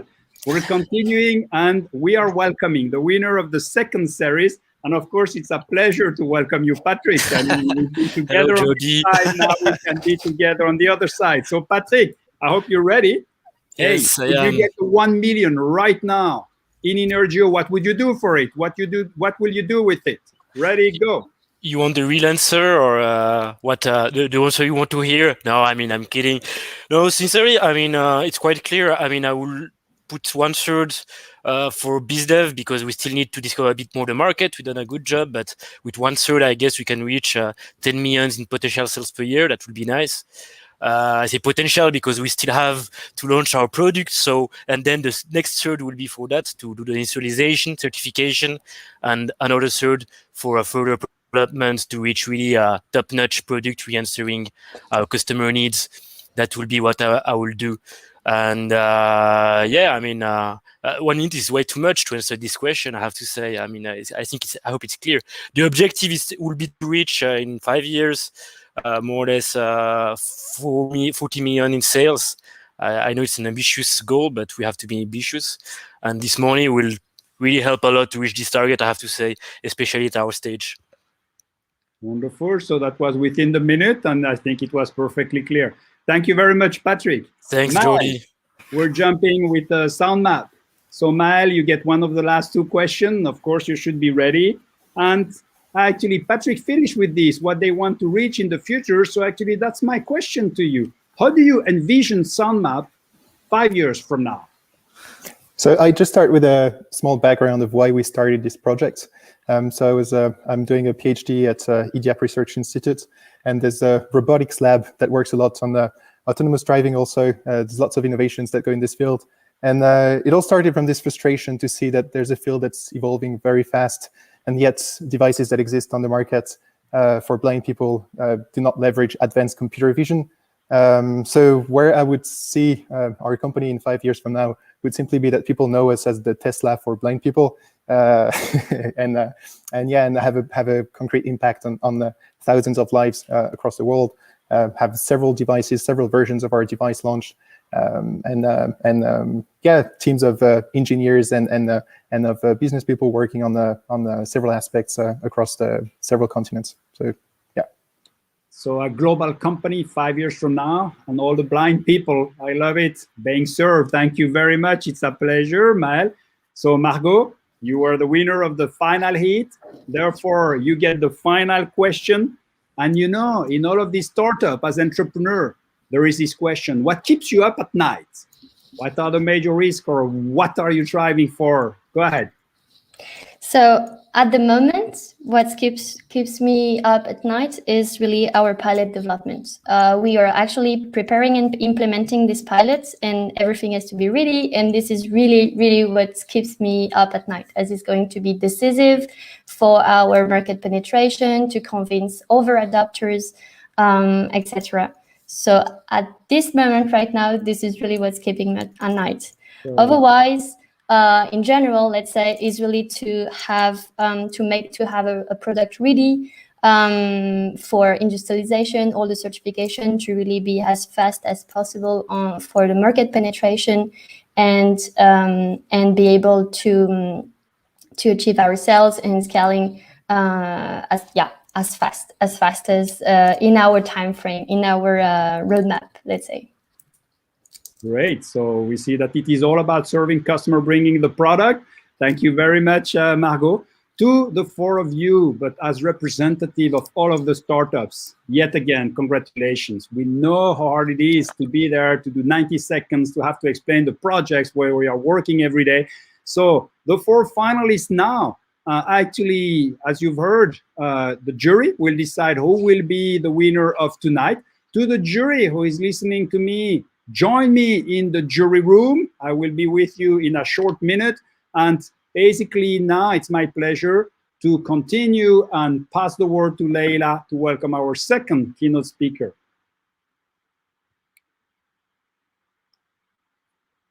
Hello again. So I'm really, really happy to, well, first of all, congratulations to the 20 startups. It went so fast. And there's amazing innovation going on there. And I'm sure Alexandre Gonthier, who's watching us and who's going to join us. Alexandre, are you here? I'm here. I can hear you great. Excellent. All right. So Alexandre is actually an EPFL alum that I have known. We graduated in the same class in '94. But he was actually in Système de Com in Sophia Antipolis. I remember like going in Nice by the sun and don't say too much.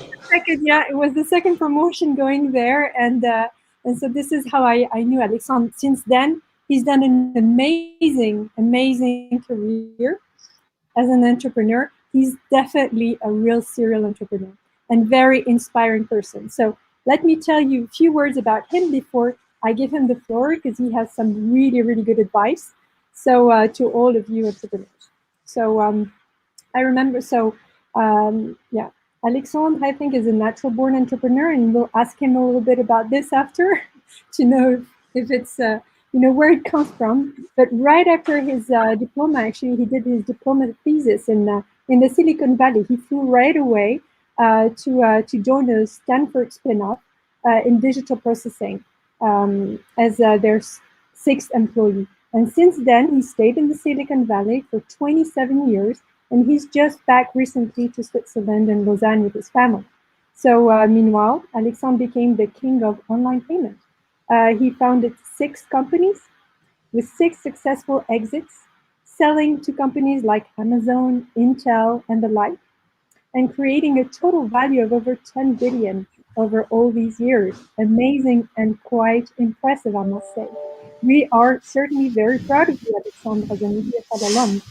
And now, as the CEO of Trust Me, so his last company, he was paid with my bank before, he's actually on a high journey. He's finalized his 4th IPO, and he's about to conquer the world with already 650 employees. So yes, this is big. Yes, it's from EPFL initially, so there's something about EPFL there. And Alexandre, you're going to tell us more about your journey. Thank you. Thank you, Leila, and glad to be here and to see all the excitement, all the activity going on tonight. I'm actually in Lausanne right now, so I'm excited to be here. Look, I've spent 100% of my career, the past 27 years, focused on startups, and as Leila said, I caught the bug in '94 as I had to write my master's thesis, do my research work for my diploma. I ended up in Silicon Valley in a spin-off of a Stanford lab, and I caught the bug. I was employee number 12. In fact, that company was amazing, only 11 people before I joined, but the CEO was Marty Cooper, the inventor of the mobile phone. And it started there. The first day I realized that I was with big players in a tiny company, and that's that you can make magic happen. So I stayed focused. I started the first company in payments. So I'm a fintech guy. Fundamentally, I'm a fintech meets software person. But I started the first company in '97, IPIN, payments company. Imagine in '97, PayPal was not even around. And we were creating the very first payment methods for the commercial web that was just emerging. That company, after 10 years, was acquired through a series of M&A activity by Intel Corporation. We were solving a problem of consumers wanting to pay for premium content. Premium content today would be downloadable apps that you pay for to your phone.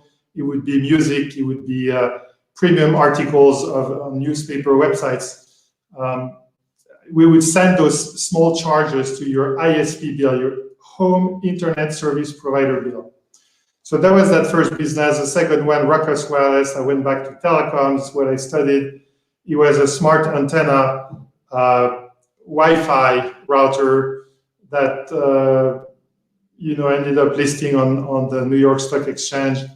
We took it to something like $1.5 billion in value. I was not part of the team. I helped them enter the European market, but I was an early investor because I have most of my time. I'm an entrepreneur. I run businesses, but a portion of my time I've been with venture capital funds, private equity funds, or I've invested on my own. So that was an investor adventure. The next one, Buy VIP, was another adventure as an investor. That was a company between Madrid and Frankfurt, and in the flash sales. For those of you in Switzerland, you all know Coca. Imagine that in Spain, in 6 countries in Europe, and doing designer, essentially fashion items. And it ended up being acquired by Amazon. It became Amazon Spain. To enter Spain, Amazon bought the company to have its initial infrastructure. So that was a great outcome as well. Then I did Paymo, pay with your mobile phone. Now it's called Boku. It's listed on the London Stock Exchange.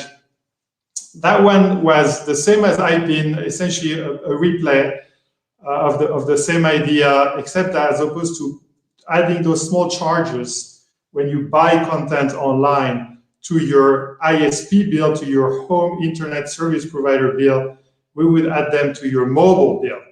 And this is just much bigger population.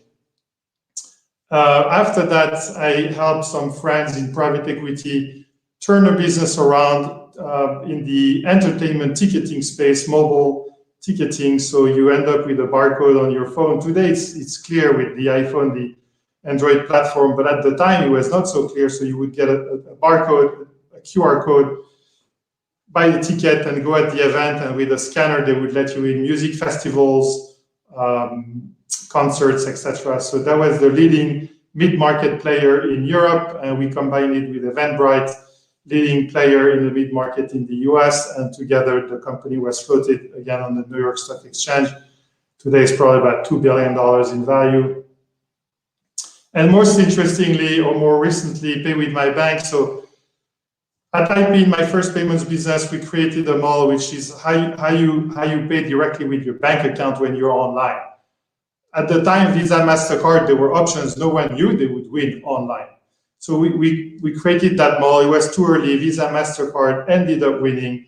But today, I saw them in Germany and then in the Netherlands, the model reemerged. So in the US, I built again that model. So that was back in 2011. You are on an e-commerce site, you want to pay, and essentially we enable you on the e-commerce site to sign into, to log into your online banking site so that you can select the bank account you want to use, and from there trigger a funds transfer to the merchant site directly, bypassing Visa and MasterCard. So the vision from the get-go was to build an alternative, a global alternative to Visa and MasterCard globally. Imagine that huge and very ambitious idea from the start. Today, it's over 650 people. We're in 30 plus countries, and we just announced our IPO officially. Last year, we did $250 million in sales, and extremely profitable business, growing 40% year on year. So that's me in a nutshell. Now I'm interested in seeing how I can help you, and so I have prepared a few slides with to help you write your stories. So I don't know where the slide is, but it's not showing. Leila, if you can move forward, possibly. Sorry, yeah, sorry. Sorry, Alexandre. I don't have the slides actually. I'm sorry. All right. Well, it's okay. So look, it's okay. It's pretty simple. What I wanted to say is that you're all building companies, and at the heart, a company is a product and a market. It's a very simple equation. Anyone who goes to primary elementary school understands that. It's a plus, okay, operation. It's a product and it's a market. And so you have to really think about that hard. It's simple, but it's the foundation. So then talk about the market. And I will say the first thing for you to have in mind, or that I would recommend, is think big. Okay, in terms of market, think big. Think how, from the get-go, think about how you're going to become a $1 billion company in terms of valuation. $1 billion. Why? Why I'm saying this? Because number one, make it worth your while. It's so hard to start a company. It takes so much time, so much effort, dedication, passion. Make it worth your while. Okay? It's just, that's just rule number one. And rule number two is that VCs, if you need VC funding, some businesses don't need VC funding. They can be self-funding, they can be funded by friends and family. If you need institutional funding to grow, then you have to be very ambitious and you have to go after very large markets. Because for VCs, they have investors themselves, they need to deliver a return, and it's a statistical game. For the math to work for them, they know they will lose on the number of companies, so they need those winners to deliver huge returns so that on the whole, they can deliver what they promise to their LPs. So go after big markets. And a story that I can give you is that I named personal stories. I named 3 companies that I started in the payment space. Fund, IPIN, Boku, Trustly. fundamentally, these companies, in terms of technology, in terms of business processes, it's all the same. Payments, technology, right? And processing services. IBM, first company, exit after 10 years of incredibly hard work, about $50 million. So it was a long time ago. But, you know, we were addressing the premium content market, you know, using the ISP bill, the Internet Service Provider bill, in 5 countries, $50 million exit. Okay. Boku, same amount of time, actually even a bit more now. At this point, we're on 14 years. Market cap, $700 million. Mobile bill, many more subscribers that you can address, users, consumers, 50 countries. Trustly, and that's why I ended up going back to payments and doing Trustly. Trustly today, the market says we're worth $8 billion. We will see, we're not listed yet, we just announced it, but $8 billion. That's 10 times Boku's valuations, right? We use the bank account as the way to fund transactions, and we're live in 30 countries. So essentially 100% of the banked population is our target. So it's just much bigger addressable market, e-commerce, utilities, government, gaming, anyone can use us. Market, think big, market size does matter. That's my message number 1. Message number 2 is product. And you cannot underestimate the importance of delivering an exceptional product to market. And I would say that there is one parameter in the product plus market equation equals company equation is precisely product. So focus, give your absolute best, okay? Think Swiss quality or Tesla or Apple, right? You will never get a second chance to make a first impression. Your product is the foundation. And I was in Seattle, that's a personal story. I was in Seattle recently meeting with Amazon. And I was with my team there, all my senior team members, and we were meeting. We prepared for that meeting for 3 weeks. 3 weeks nonstop. So this is like going down to, it's just a product, yes, demos, yes, but also slides, presentation decks, absolutely impeccable, not a typo, nothing approximate.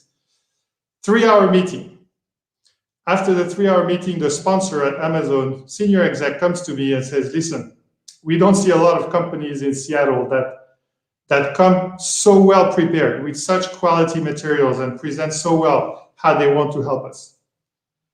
And when you get that kind of feedback, at that moment, I knew we had won their business. We had won them over.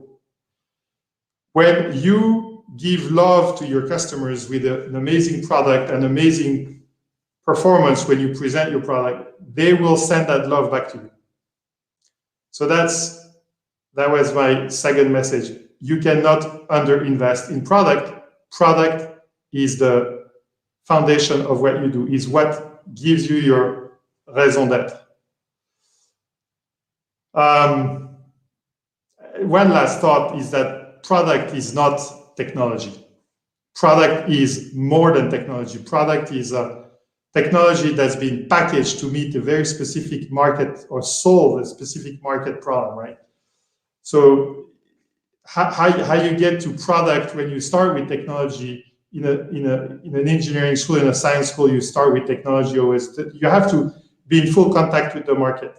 Talk to the market, talk to customers, get no's, get negative feedback. All of that will help you iterate towards what your real value proposition is and how you're going to get market adoption, that product market fit concept. Iteration, be in full contact with the market. That's on product. And the last thing I wanted to share with you is, you're gonna ask, wow, this guy, he left for Silicon Valley and now he's back in Lausanne, there is something wrong. What's up with him? In fact, I'm gonna tell you, in '94, I had absolutely no choice. I'm a natural born entrepreneur, maybe that's what Leila said, that's not what I would say, but it may very well be what it is. I had no choice. There was no startup scene in Europe, zero. A VC, there were 5 VCs. A VC that would sell a company for 50 million euros was a hero, okay? And it was always American buyers. It was a very small ecosystem. I left and I realized that it was just a completely different game over there. And the reason I'm back is because of you, because I see the energy tonight. I see it's happening. You no longer have to leave. You can actually make it happen right here in Switzerland. If you look, Europe has probably 70 unicorns right now and counting. And Switzerland, I believe, is number 4 in Europe as a country in terms of number of unicorns. It's happening. Trust me, my business right now, I was in the US, but I merged it. We merged with a European-based company in Stockholm. So in fact, today it is a European-based business as well. And there are very large companies in Lausanne itself, even like Nextthink and obviously Sophia Genetics. So you have, and others, there are a number. So my message to you is, you're in the right place. Stay here. You have a real chance now of making it happen. Silicon Valley has become insanely expensive to operate, insanely competitive. You think Switzerland is expensive? Go to Palo Alto and you will see how expensive that is. Engineers, everything, much more expensive than here. So you're in a great place here. And I wanted to say, if I can help you, just reach out, ping me on LinkedIn, and let's talk. That's my message, and thank you very much. Well, thank you, Alexandre. This is amazing, and I'm sorry for the slides; they disappeared. So, but you've done amazingly well in giving up your message. So I think that the time is running by. I will just ask you a quick question: is you've mentioned that going for big market and also being excellence in the product is really the basics. And when you mention product, it's the full product, not just the technology, right? But what else does what little advice can you give to the entrepreneurs that are here tonight, for them to succeed in raising the money? And little tip that you can give actually to for that, is it enough? I mean, what else? I mean, is it to be a successful entrepreneur? I have realized that we only hear about the success stories, and there are many more people who start, and then it's a funnel with people who abandon. And I will say, what has guided me all my life is passion, because I just absolutely love innovation. Okay, it's just what keeps me awake at night. I just want to see how I can solve another problem, but not product for the sake of product. It's got to sell in the market. It's got to meet customer needs. So it's this passion, right? That's one. The second one is a bit more brutal, but it's failure is not an option. I've been guided by this principle that failure is not an option. When you start a business, again, I was 42 when I started the last one. You have a family, you have just very long hours. You can run out of cash, and then what? And then you're in trouble financially. You just have to have this mental model that says that failure is not an option, and you got to carry on that. Of course, if failure is obvious, if at some point you're going to fail because the market has gone away, because something makes it clear, you need to stop. The sooner you stop, the better. But as long as you see that your idea is still possible, you need to keep going. Excellent. Well, thank you, Alexandre. This is extremely inspiring. Really shows how important the mindset is to succeed. So we are going now to discover who the winner is. So I'm going to ask Mark from EY. The jury's back. They have decided, and so let's see who the winner is. So.